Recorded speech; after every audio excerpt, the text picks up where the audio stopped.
Direct selling മേഖലയിലെ മാർഗരേഖയും ബോധവൽക്കരണ വീഡിയോകളുടെ പ്രകാശനവും വെബ് പോർട്ടലിൻ്റെ ഉദ്ഘാടനവും എല്ലാവരുടെയും അനുമതിയോടെ നിർവഹിച്ചതായി ആദ്യമായും അറിയിക്കട്ടെ.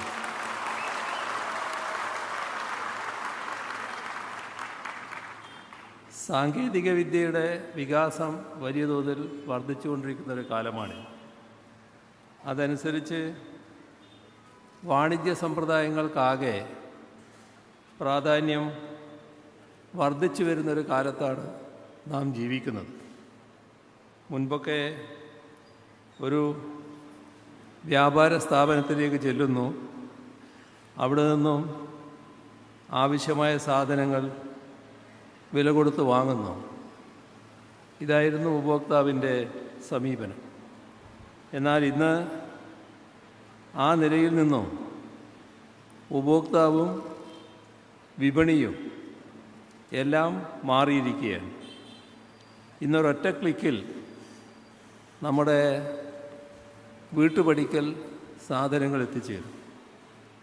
വാങ്ങിയ സാധനം വിറ്റതാരാണ്, അല്ലെങ്കിൽ അത് ഏത് ഏജൻസിയാണ് എന്നറിയാമെങ്കിലും അത് വന്നത് അവരുടെ പക്കൽ നിന്ന് തന്നെ ആകണമെന്നില്ല.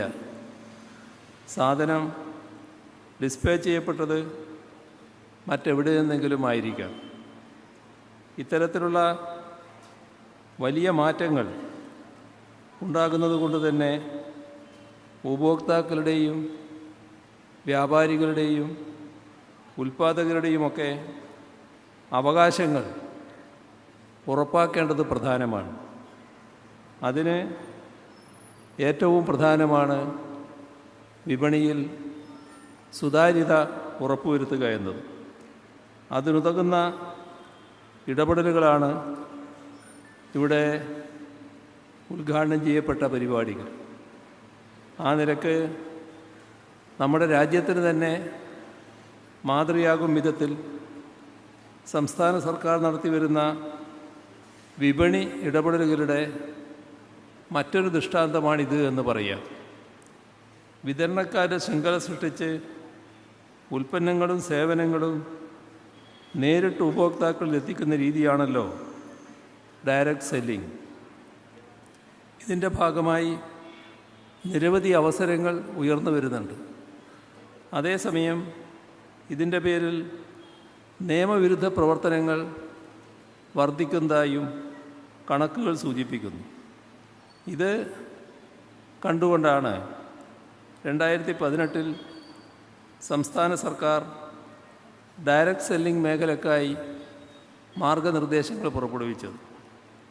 ആ മാർഗനിർദ്ദേശങ്ങൾക്ക് നിയമപരമായ പ്രാബല്യം കൈവന്നിരുന്നില്ല. പിന്നീട് കേന്ദ്ര സർക്കാർ പുറപ്പെടുവിച്ച ചട്ടങ്ങൾ പാലിക്കുന്നുണ്ട് എന്ന് ഉറപ്പുവരുത്താനായി ഒരു മോണിറ്ററിംഗ് മെക്കാനിസം രൂപീകരിക്കാൻ സംസ്ഥാന സർക്കാർ തീരുമാനിച്ചു. ഇതിൻ്റെ ഭാഗമായി ഈ രംഗത്ത് പ്രവർത്തിക്കുന്ന കമ്പനികളുടെയും ട്രേഡ് യൂണിയനുകളുടെയും അഭിപ്രായം ആരാഞ്ഞതിനു ശേഷം പുറപ്പെടുവിക്കുന്ന മാർഗരേഖയാണ് ഇന്നിവിടെ പ്രകാശനം ചെയ്തത്. നമ്മളൊരു ഇലക്ട്രോണിക് ഡിവൈസ് ഓപ്പൺ ചെയ്താൽ അപ്പോൾ തന്നെ ഉൽപ്പന്നങ്ങളുടെ പരസ്യങ്ങൾ വന്ന് നിറയുകയാണ്. ഇവയിൽ ശരിയായ നിലവാരത്തോടെ നിർമ്മിക്കപ്പെടുന്ന ഉൽപ്പന്നങ്ങളേവ അംഗീകൃത കമ്പനികളാണോ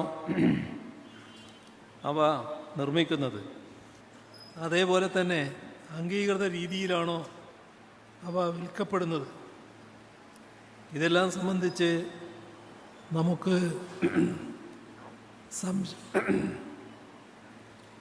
സംശയങ്ങളുണ്ടാകാറുണ്ട്. അത് നീക്കാനുതകുന്ന വിശ്വസനീയവും ആധികാരികവുമായ മാർഗങ്ങൾ കുറവാണ്. അതുകൊണ്ട് തന്നെ പലപ്പോഴും ഉപഭോക്താക്കൾ വഞ്ചിക്കപ്പെടാറുണ്ട്. ഇതിന് മാറ്റം വരുത്താൻ ഉദ്ദേശിച്ചുള്ള വെബ് പോർട്ടലാണ് ഇവിടെ ഉദ്ഘാടനം ചെയ്യപ്പെട്ട മറ്റൊന്ന്. ഡയറക്റ്റ് സെല്ലിംഗ് മാർക്കറ്റിംഗ് രംഗത്ത് പ്രവർത്തിക്കുന്ന കമ്പനികൾക്ക് ഈ വെബ് പോർട്ടലിൽ രജിസ്റ്റർ ചെയ്യാം. ഈ വെബ് പോർട്ടൽ മുഖേന ഉപഭോക്താക്കൾക്ക് ഈ രംഗത്ത് പ്രവർത്തിക്കുന്ന അംഗീകൃത കമ്പനികൾ ഏതൊക്കെയാണെന്ന് മനസ്സിലാക്കാൻ സാധിക്കും. ഒരു പരിധിവരെ തട്ടിപ്പുകൾ തടയുന്നതിന് ഈ സംവിധാനം ഉപകാരപ്രദമാവും. സംരംഭകരുടെ വിശ്വാസ്യത ഉറപ്പുവരുത്തുന്നതിനും ഉപഭോക്താക്കളുടെ അവകാശങ്ങൾ സംരക്ഷിക്കുന്നതിനുമുള്ള ഇടപെടലുകളാണ് ഇവയെല്ലാം. ഏതെങ്കിലും തരത്തിൽ വാണിജ്യ സ്ഥാപനങ്ങൾക്കോ സംരംഭങ്ങൾക്കോ തടയിടുന്നവയല്ല ഇവയൊന്നും. സംരംഭകത്വ വികസനത്തിൽ നമ്മുടെ സംസ്ഥാനം വളരെയേറെ മുന്നേറുന്നതായാണ് കണക്കുകൾ സൂചിപ്പിക്കുന്നത്. സംരംഭക വർഷം പദ്ധതിയുടെ ഭാഗമായി നാളിതുവരെ 3 ലക്ഷത്തിലധികം സംരംഭങ്ങളാണ് ആരംഭിച്ചത്. ഇതുവഴി ലക്ഷക്കണക്കിന് തൊഴിലുകളാണ് സൃഷ്ടിക്കപ്പെട്ടത്. സംരംഭകത്വ വികസനത്തെ പ്രോത്സാഹിപ്പിക്കുന്നതിനുതകുന്നതാണ് ഉൽപ്പന്നങ്ങൾ ഉപഭോക്താക്കളിലേക്ക് ശരിയായ രീതിയിൽ എത്തിക്കുന്നതിനും കൗണ്ടർ ഫിറ്റിംഗ് തടയുന്നതിനും വേണ്ടി തയ്യാറാക്കിയിട്ടുള്ള ഈ വെബ് പോർട്ടലും മാർഗനിർദ്ദേശങ്ങളുമെല്ലാം. ആ നിലക്ക് വിപണിയെ സുതാര്യമാക്കുന്ന ഇത്തരം പ്രവർത്തനങ്ങളിൽ സർക്കാരിനോട് കൈകോർത്ത് പ്രവർത്തിക്കാൻ എല്ലാ സംരംഭകരും തയ്യാറാകണമെന്ന് അഭ്യർത്ഥിക്കട്ടെ.